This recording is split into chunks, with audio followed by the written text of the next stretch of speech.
Hi friends, welcome to our channel. Today నేను వచ్చేసి bagara rice చేశాను. బగారా రైస్ ఎలా చేసుకోవాలో చూద్దాం పదండి. ముందుగా స్టవ్ ఆన్ చేసుకుని ప్యాన్ పెట్టుకుని 2 టేబుల్ స్పూన్ ఆయిల్ వేసుకుని అందులో బిర్యానీ ఆకు, దాల్చిన చెక్క, ఇలాచీ, లవంగాలు వేసుకుని బాగా ఫ్రై చేసుకోండి. ఇలా ఫ్రై చేసుకున్న తర్వాత సన్నగా తరిగిన ఉల్లిపాయ అందులో వేసుకుని బాగా ఫ్రై చేసుకోండి. లైట్గా గోల్డెన్ కలర్లోకి వచ్చే వరకు ఫ్రై చేసుకోండి. ఇలా ఫ్రై చేసుకున్న తర్వాత సన్నగా తరిగిన టమోటా అందులో వేసుకుని బాగా ఫ్రై చేయండి. రెండు బాగా మగ్గేలా ఫ్రై చేసుకున్న తర్వాత సన్నగా తరిగిన పచ్చిమిర్చి కూడా అందులో వేసుకుని బాగా ఫ్రై చేయండి.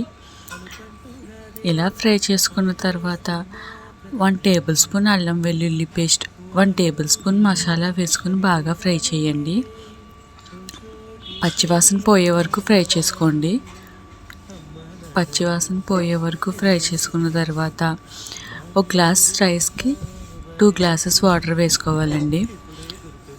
పక్కా కొలతలతో చేస్తేనే బగారా రైస్ పర్ఫెక్ట్గా వస్తుంది. కొంచెం వాటర్ ఎక్కువైనా తక్కువైనా కూడా కొంచెం దెబ్బ అవుతుంది కాబట్టి చూసుకొని వేసుకోండి. కొద్దిగా పుదీనా, కొద్దిగా కొత్తిమీర వేసుకుని రుచికి సరిపడి ఉప్పు వేసుకుని బాగా కలుపుకొని మూత పెట్టుకోండి. ఒక 5 నిమిషాల తర్వాత మూత తీసి చూసారా వాటర్ ఎలా బాగా మరుగుతుంది. ఇలా మరుగుతున్నప్పుడు ముందుగా కడిగి పక్కన పెట్టుకున్న రైస్ని అందులో వేసుకోండి. ఇలా రైస్ వేసుకున్న తర్వాత ఒకసారి కలుపుకొని ఇప్పుడే సాల్ట్ సరిపోయిందో లేదో చూసుకోండి. సాల్ట్ సరిపోతే మళ్ళీ వేసుకోండి. నాకైతే సరిగ్గా సరిపోయింది, అందుకే నేను మళ్ళీ వేసుకోలేదు. 1/2 టేబుల్ స్పూన్ గరం మసాలా వేసుకుని బాగా కలుపుకోండి. ఇలా బాగా కలిపిన తర్వాత మూత పెట్టుకోండి. మూత పెట్టిన ఒక 15 నిమిషాల తర్వాత మూత తీసి చూస్తే వేడివేడి గుమగుమలాడే బగారా రైస్ అయితే రెడీ అయిపోయింది. మీరు కూడా ఒకసారి ట్రై చేసి చూడండి, ఎలా వచ్చిందో కామెంట్ చేయండి. నచ్చితే ఒక లైక్ వేసుకోండి.